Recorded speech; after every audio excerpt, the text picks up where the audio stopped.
I'm Taylor Oracle, and this is a love reading for AB. AB wants to know, I would like to ask for a love reading, especially in regards to the person I'm seeing now. Is he the one for me? Or should I move on from this relationship? I see so much potential in us, but the distance and time difference and his work addiction, communication, makes it almost impossible. I feel like the only one who's really trying around here is me.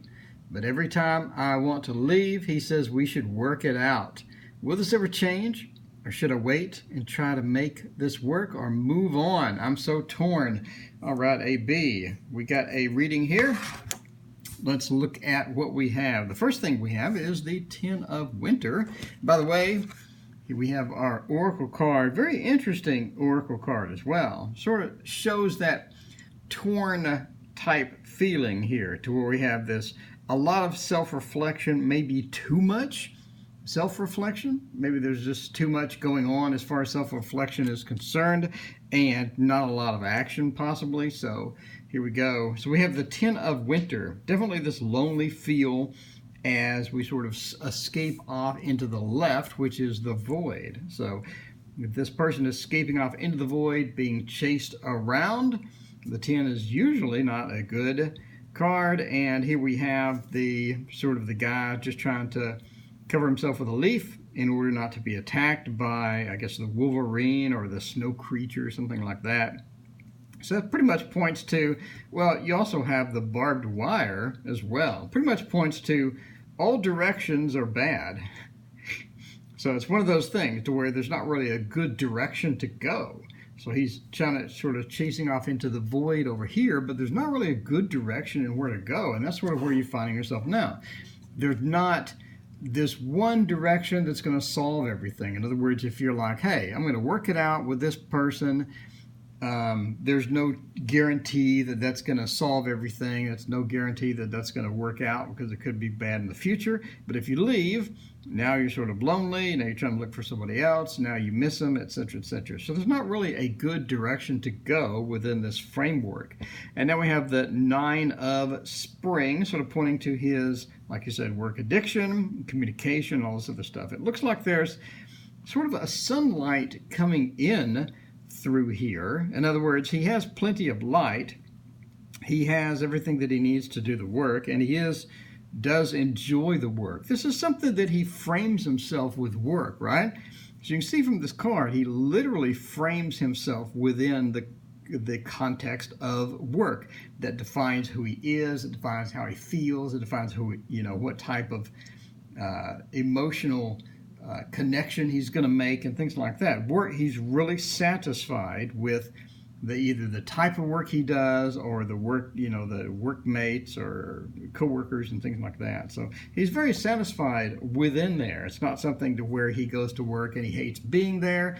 He's very content where he is, and that sort of shines a light into the rest of his life almost, right? Because you look at this and you have that light shining. Everything is great at work. Everything is fantastic at work. It's one of those things to where that's the default. That's where he's going to be.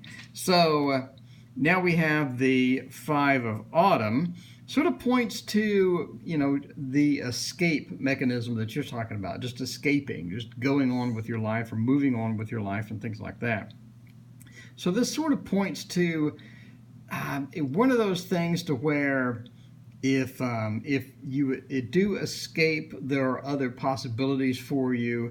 If you do escape, you're also going to need some help. In other words, you're going to need sort of a support network within this. I think you already have some type of person that you're already communicating with and stuff like that that's going to help you through that transition. But if you do want that escape, you do have that, and you're currently looking for that. I think your default right now is to stay with him, but you've been talking to somebody about this escape. You've been talking to somebody about moving on and getting things done elsewhere, etc., etc. So I don't think this is something that is just now occurring to you. Again, I think this has been a long time. You have people that you've been talking to about this and trying to make the escape, trying to plan the escape, and it's one of those things to where you're going to need a support network in order to do that. Otherwise, it's going to be kind of rough, right?